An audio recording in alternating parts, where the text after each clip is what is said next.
నమస్తే, welcome to Panchatantra. నేను Srikanth. So పశ్చిమ బెంగాల్ ఇప్పుడు ఆకర్షిస్తోంది. ఒక్క దీదీని గద్దె దింపడానికి 19 రాష్ట్రాలు ఏకమయ్యాయి నన్ను ఢీకొట్టడానికి అని చెప్పేసి దీదీ చాలా ఫైర్ అవుతున్నారు. మరి వాళ్ళ మాస్టర్ ప్లాన్ ఎట్లా ఉండబోతోంది భారతీయ జనతా పార్టీది? సంకల్ప యాత్ర పేరుతో విడుదల చేసినటువంటి మేనిఫెస్టో పైన చర్చలు జరుగుతున్నాయి. బెంగాలీలు ఎటువైపు ఉండబోతున్నారు? తృణమూల్ కాంగ్రెస్ ఓటును ఒడిసి పట్టుకునేటువంటి పరిస్థితులు బీజేపీకి ఉందా? మహిళలు, యువతను, జెన్జీని ఆకర్షించడంతో పాటు బెంగాలీ సంస్కృతిని కాపాడేలా బీజేపీ చేసినటువంటి హామీలు ఇప్పుడు రాష్ట్ర రాజకీయాల్లో పెను సంచలనంగా మారుతున్నాయి.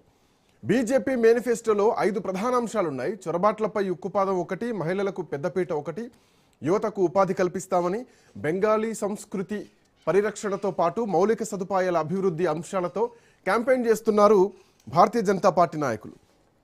అయితే ఇప్పుడున్నటువంటి పరిస్థితుల్లో ఇప్పుడు బెంగాల్లో భారతీయ జనతా పార్టీ వంతొచ్చిందా? కాంగ్రెస్ 20 ఏళ్లుగా, వామపక్షాలు 34 ఏళ్ళు, మమతా బెనర్జీ 15 ఏళ్లుగా అధికారంలో ఉన్నారు. అయినా అధికారంలోకి వచ్చిన ప్రతి ఒక్కరూ కూడా ఎందుకు ఆధిపత్యం చెలాయిస్తున్నారు? ఆనాడు జ్యోతి బస్సు ప్రభుత్వం నుంచి మొదలు ఇప్పటి దీదీ ప్రభుత్వం వరకు అందరూ కూడా అలా గట్టిగా స్ట్రాంగ్గా కూర్చుంటారు ప్రభుత్వాలపైన.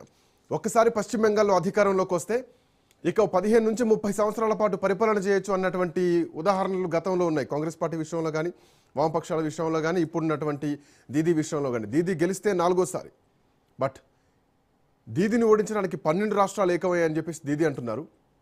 బట్ అదే దీదీ పశ్చిమ బెంగాల్లో గెలిస్తే మాత్రం ఢిల్లీకి బాట వేస్తా అని చెప్పేసి మాట్లాడుతున్నారు. పశ్చిమ బెంగాల్ నెక్స్ట్ టార్గెట్ అని చెప్పేసి ఇప్పటికీ బీజేపీ చెప్పింది. గెలిస్తే నెక్స్ట్ టార్గెట్ ఢిల్లీ అని చెప్పేసి దీదీ చెప్తోంది. బీజేపీకి టైం వచ్చిందా? దీదీని ఎట్లా ఢీకొట్టబోతున్నారు? మాట్లాడదాం. దుగ్గరాజు శ్రీనివాస్ గారు, ప్రముఖ జాతీయ రాజకీయ విశ్లేషకులు మనతో పాటు ఉన్నారు. శ్రీనివాస్ గారు నమస్తే. నమస్కారం అండి. సో 2 అంశాలు. గెలిస్తే భారతీయ జనతా పార్టీ మొట్టమొదటిసారి ఒక్క అడుగు దూరంలో ఉంది గతంలో. ఈసారి గెలిస్తే మాత్రం అధికారంలోకి వస్తుంది. అదే దీదీ గెలిస్తే మాత్రం ఢిల్లీ కూసాలు కదిలిస్తామని చెప్పేసి ఇప్పటికే స్టేట్మెంట్ ఇచ్చేసింది. సో ఎట్లా ఉండబోతుంది అనుకోవచ్చు ఈ పోటాపోటీ ఇప్పుడున్నటువంటి పరిస్థితుల్లో? అంటే పోటీ బాగా తీవ్రమైందండి.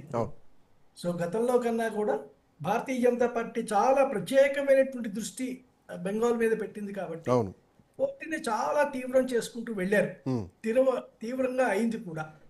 సో అక్కడ పనిచేసేటువంటి తెలుగు మూలాలు ఉన్నటువంటి కేంద్ర అధికారులు చెప్పేది కూడా ఇదే చెప్తున్నారు. ఇంతకు ముందులాగా లేదండి, ఈసారి చాలా తీవ్రంగా ఉంటుంది పోటీ, చాలా తక్కువ శాతం ఎవరు గెలిచినా కూడా అంటున్నారు అక్కడ నుంచి ఉండేటువంటి అధికారులు కూడా వాళ్ళ అభిప్రాయాన్ని అడిగినప్పుడు. సో కాబట్టి ఇప్పుడు పోయినసారి 100కి పైన వస్తాయనుకున్నటువంటి బీజేపీ 99 దగ్గర 97 దగ్గర ఆగిపోయింది. తర్వాత దీదీ దాదాపు 200 పైన గెలుచుకుంది. ఇప్పుడు కూడా ఆవిడ నాకు 200కు తగ్గవు అనేటువంటి ధీమాతోనే ఉంది. కానీ ఈసారి అంత సులభం కాదు అనిపిస్తోందండి దీదీకి. సో అక్కడ ఎవరికైనా సరే మొత్తం 294 సీట్లు ఉన్నప్పుడు దాదాపు 150 సీట్లు ఒక సింపుల్ మెజారిటీకి కావాలండి. ఈ సింపుల్ మెజారిటీ దాటి దీదీ కనుక ఇంకొంచెం పెంచుకో 170 సీట్ల దాకా వెళ్ళింది అనుకోండి, అయినా సరే ఆవిడ గవర్నమెంట్ నిలవదండి ఆ తర్వాత. కాబట్టి ఆవిడ నిజంగా ఒక సెంటిమెంట్ ఉంటుంది. వాస్తవానికి దీదీ విషయంలో చాలా కాలం నుంచి వినిపిస్తుంది ఏంటంటే గతంలో వామపక్ష